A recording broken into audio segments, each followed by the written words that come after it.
자, 며칠 전에도 제가 한번 설명을 드렸던 부분이지만 모르는 분들이 너무 많아가지고 한 번 더 자료를 간단하게 보충을 해가지고 설명을 드리겠습니다. 자, 자동차 속도 50km 제한 법률이 정말로 시행되었다라고 합니다. 앞으로 할 예정이 아니라 지난 주말을 기준으로 벌써 시행이 되고 있습니다. 지금 시행이 되고 있는 거예요. 이제 시내에서 여러분들이 자동차 운전하다가 아무리 넓은 대로라고 해도 시속 50km만 넘어가면은 무조건 과태료를 두들겨 맞게 되고요. 자, 특히나 생활도로 같은 경우에는 심지어 시속 30km만 넘어가도 과태료를 맞는다라고 합니다. 야, 이거는 뭐 나라에 돈이 없으니까 국민들을 상대로 호주머니를 털겠다라는 것인데, 자, 참고로 이 법안을 누가 대표 발의했냐면 신창현 전 의원이라고 하는 사람입니다. 이 사람이 5030법을 대표 발의했다라고 해요. 참고로 이 사람이 뭐 하는 사람인지 누군지 한번 찾아봤더니 전북 익산 출신의 소속 정당은 당연히 더불어민주당 소속이었다라고 합니다. 자, 안타까운 동시에 우리가 고개를 끄덕일 수밖에 없는 그런 상황이라는 거죠.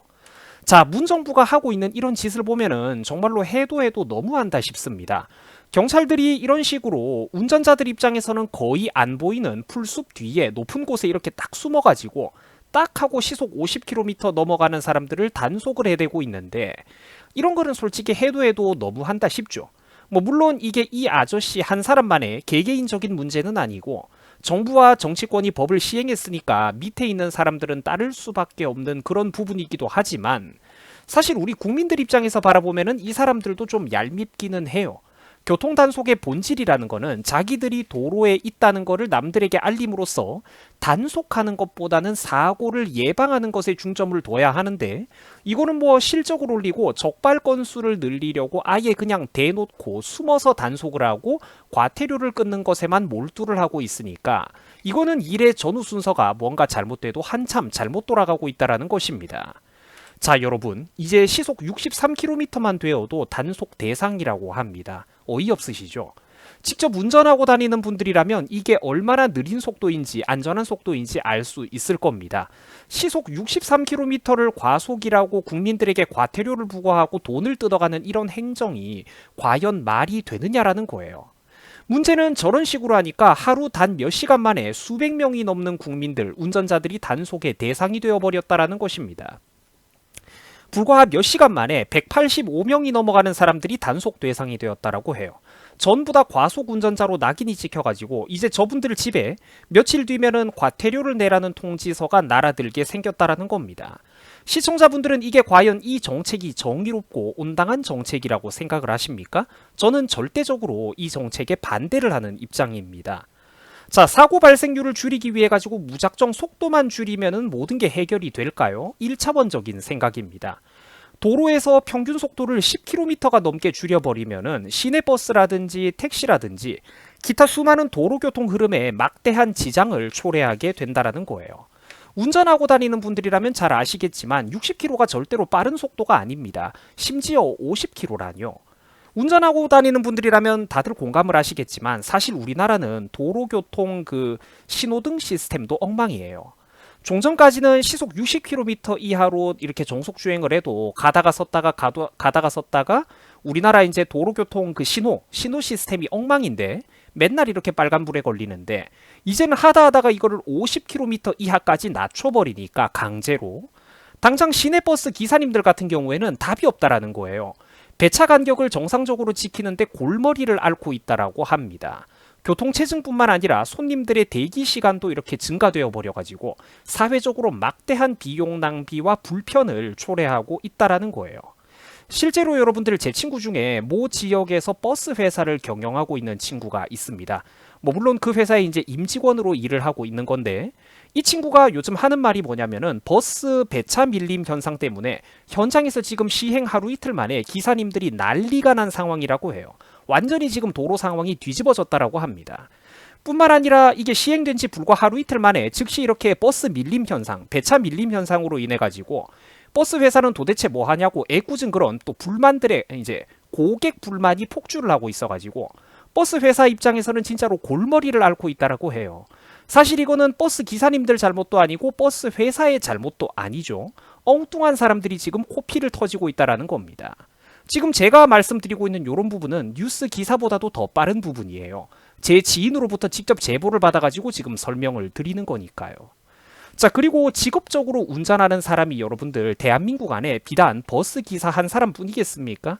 수많은 배달 기사분들이 있고 라이더분들이 있고 대한민국의 수출 기업들을 위해서 회사나 공장에 부품과 물건을 갖다 줘야 되는 화물 기사님들이 대한민국에 수십만 명, 아니 수백만 명이 있을 텐데 이분들이 전부 다 평균 속도 10km 이상 떨어진 느린 속도로 운전하고 다녀야 된다면은 막대한 그런 사회적인 낭비를 초래하게 된다라는 거예요.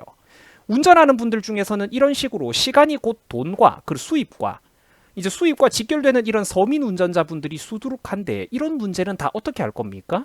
이분들이 겪는 불편함과 고통은 문정부가 나중에 다 책임을 질 건가요? 잘못됐다라는 것입니다. 여러분, 지금 우리나라에서 벌어지고 있는 이런 일들을 한번 보세요. 일국의 국회와 행정부의 행정 경영 능력 수준이 농담이 아니라 일개 유튜버만도 못하지 않습니까? 젊은 사람들이 많이 모여있는 인터넷 커뮤니티보다 못한 상황 아닙니까? 정말로. 시내 교통체증 문제라든지 직업적으로 운전하는 분들의 이런 물동량의 문제라든지 시내버스의 그런 배차 간격 밀림 현상은 어떻게 해결할 건지 이런 폭넓은 문제와 다양한 운전자들에 대한 고민은 없이 그냥 냅다 속도만 느리면 사고율 줄어드는 거지 뭐 크크 이런 수준이니까 이게 참 얼마나 안타까운 일이냐라는 거예요. 일국의 정부 행정 수준이 무슨 이따위입니까? 이게 무슨 낭비냐라는 거예요.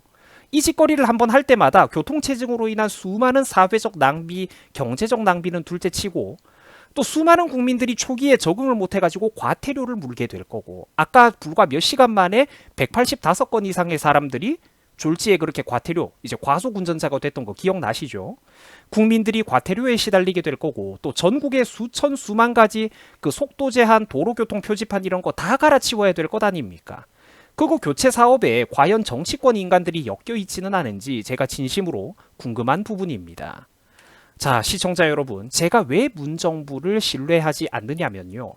뚜벅이와 운전자들, 보행자와 운전자들 이런 식으로 늘 국민들 사이에 계급 갈등과 어떤 분열을 조장하고 부추기기 때문입니다. 국민들을 자꾸 편가르기를 한다라는 거예요. 항상 이 사람들이 정치를 하는 패턴이 이런 식입니다.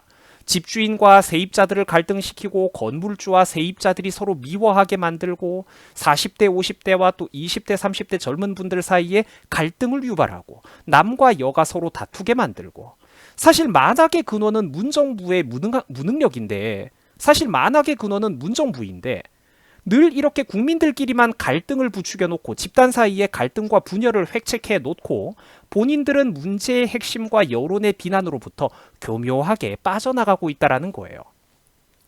현명한 국민들이라면 우리끼리 다투고 미워할 때가 아니라 이런 현실에 폭넓게 눈을 떠야 된다는 겁니다. 문제의 근본 원인이 누구였는지를 알아야 된다는 거예요. 우리끼리 다투면 안 된다니까? 여러분, 보행자와 운전자가 서로 대립하는 관계입니까? 천만의 말씀. 학생 여러분들은 보행자라고 하더라도 여러분들의 부모님은 출퇴근을 해야 되는 운전자 아니겠습니까? 운전하고 다니는 시청자분들께서도 이제 직장인 시청자분들께서도 어느 날은 대중교통을 이용하는 날도 있을 텐데 그때는 여러분들도 보행자가 되는 것 아니겠습니까? 이렇듯 우리끼리 싸울 때가 아니라는 거죠. 이 세상의 거의 모든 부분은 서로 유기적으로 직간접적으로 연결되어 있으며 서로 규제를 받아도 상관이 없는 그런 관계가 아니라는 거예요. 파편적으로 따로 떨어져 있는 그런 방식으로 이 세상을 이해해서는 안 된다라는 겁니다. 한쪽을 규제하면은 그 불편함이 돌고 돌아서 반드시 나한테도 다가오게 되어 있어요. 운전 안 하는 분들이라고 해도 배달시켰던 물건을 늦게 받아보게 된다라든지 아까 제가 설명드렸던 것처럼 시내버스 밀림 현상이 가속화된다든지 어디에서 불편 상황이 발생하면은 그게 나하고 상관이 없는 게 아니라 돌고 돌아서 반드시 나한테도 그 불편함이 연결되게 되어 있다라는 겁니다. 자, 아는 분들은 아시겠지만 최근 우리나라의 공공부채는요 1133조 원을 돌파했다라고 합니다. IMF 이후로 관련된 통계 작성한 이래 역대 최대 규모 수치라고 해요. 맨날 경제에 관해 가지고 나쁜 거는 이렇게 국내 신기록을 세우고 있습니다.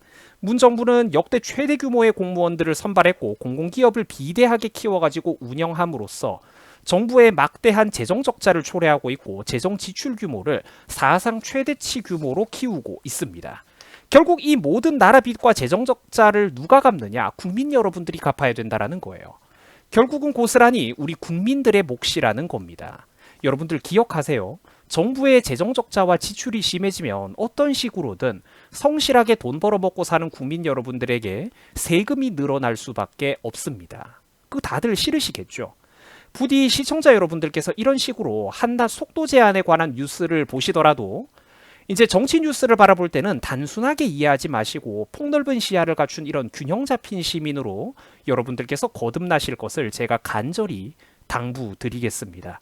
자, 시청해 주셔가지고 감사합니다. 워낙 중요한 내용이라 가지고 제가 며칠 전에 다뤘다가 오늘 또 한 번 자료를 정리해가지고 또 다른 관점으로 한번 설명을 드려봤습니다. 자, 시청해 주셔가지고 정말로 감사드립니다. 여러분들 수고하셨습니다.